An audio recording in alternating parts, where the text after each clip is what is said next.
Well, hello there, Tavarishi. It's been a while, but I guess I'm back. So let's get right into the topic, and what a spicy topic it truly is. Think back to when you were a child, let's say at the age of 8. What was a brand to you? Did you understand or know what Armani was, or Prada, or the Yebeni Gap? Did you see the difference between one model of a phone versus another? Did you distinguish between the attire your more privileged friends wore versus the piece of cloth on those less fortunate? Was Marco or Ivana or Jackie from kindergarten a Yeezys enthusiast, or was Tom the kid with the coolest branded bicycle? Or were they all together just your friends, play buddies, fellow little humans? Most of you watching, including me, knew very little of the social implication brands carried until early teenagehood, when we replaced our instinct to bond with our instinct to compete. Until then, our own identity was tied to our family, what sort of food we liked, and our favorite cartoons and video games. This all changed, and we were slowly dragged into the eternally spiraling hole of consumerism. Advertising taught us that what we thought we were wasn't enough, and that we had less than others, that we were less than others. That's when we slowly started to shift, to identify with items, brands, and the unattainable material. In order to belong, we not only had to think the way a said group would, but we would have to dress the same way, talk the same way, listen to the same music, and of course, associate only with those we deemed of our own social or economic standing. The years we had before early adulthood were a safer, truer, more enlightened way of living. But this beautiful, childish innocence lacked one thing that the consumer market cannot allow. It lacked profitability. You see, capital keeps itself afloat through continuous consumption. But not only must it stay on course, fueling its flames higher and higher, but it must also grow, expand, and take with it everything one might call pure and convert into cold, hard cash.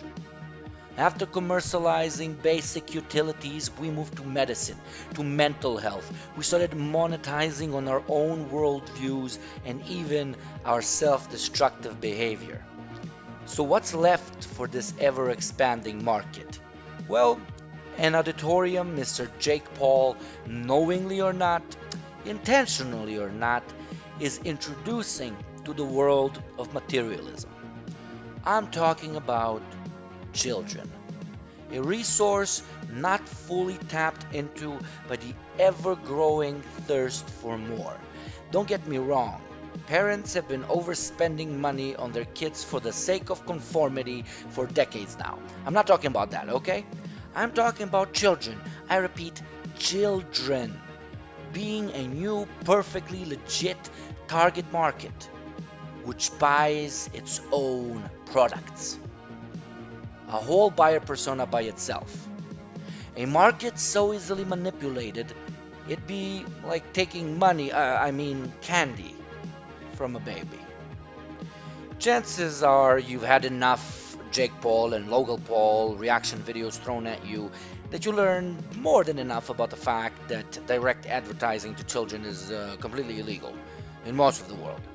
But what this special pair managed to uncover is the magic of linking digital content targeted to children with the children as the direct potential buyer, either them or their parents, once they give up on arguing with their brainwashed Jake Pauler child.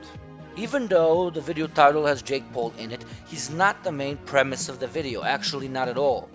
It's what he metaphorically and economically represents that is probably of interest to you, oh, you supreme, benevolent, intelligent viewer.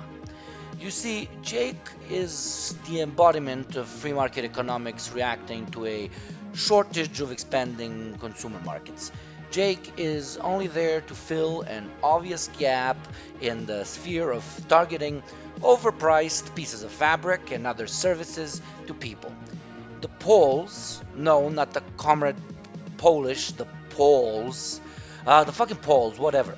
The Poles are like one of the last drops of vodka to fill an already plentifully filled bottle of vodka.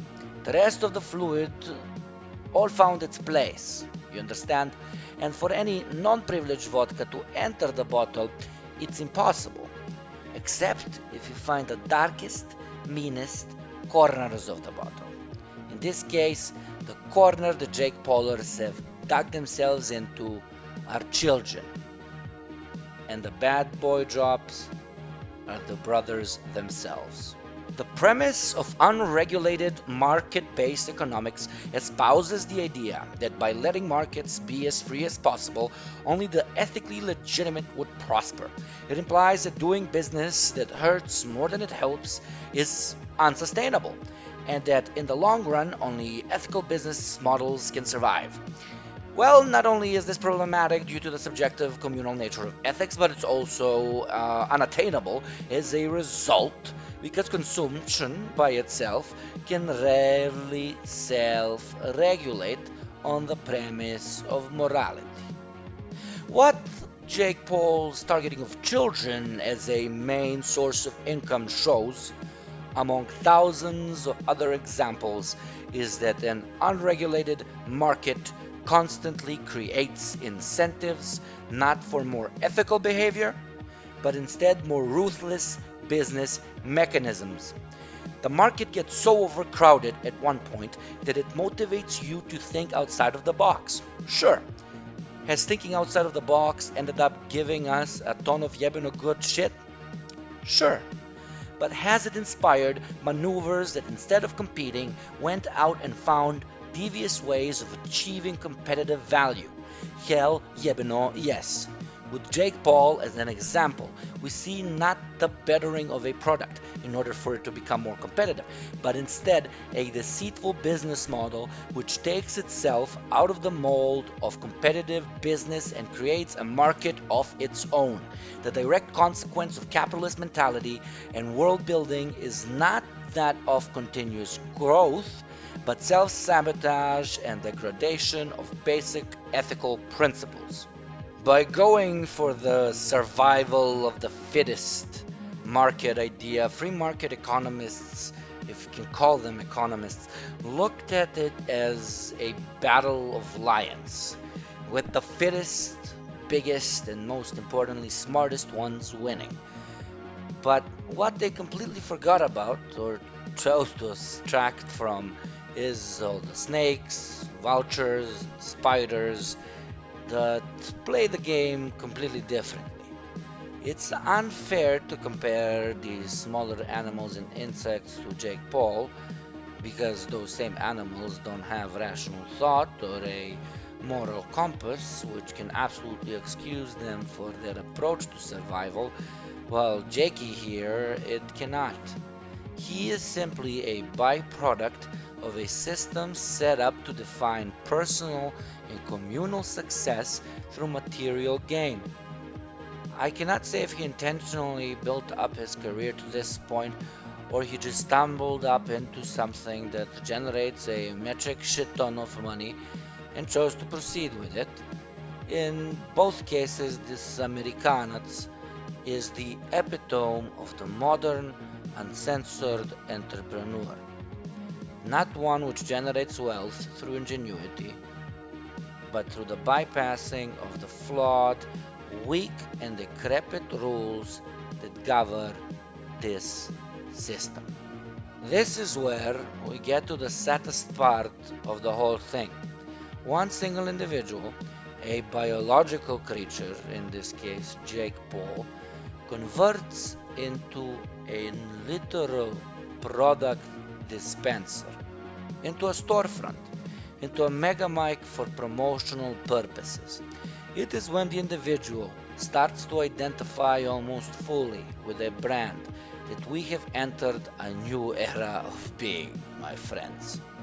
It is materialism manifest, a moment in which we are no longer represented by our relations to other people or self-reflection and self-perception.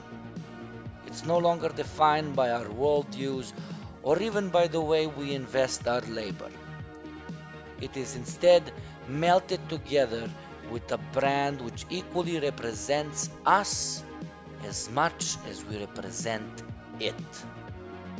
We become a brand for constant consumption. And as a consumable, we not only require but demand continuous interaction, constant improvement or degeneration. When we are in such a cage, we must strive for more by any means necessary, as our identity is directly linked to a brand and a set of products. I find it hilarious how some people at the same time seem to lack an understanding of trans people and yet see nothing quote unquote degenerate in a person adapting their own self identity to the service of a brand. It's so dystopian that we have stopped seeing it. Content creators of all sorts are being transformed into yebene vending machines. It is when our purpose begins to lay solely in the concept of generating wealth that we lose our humanity. I hope you enjoyed the video, comrades. Please like, subscribe if you did. It does help me out a lot. I promise that I will be posting more regularly, as now I have stabilized my job situation, which was a problem in the previous 2 months. Have a lovely day. Bye bye.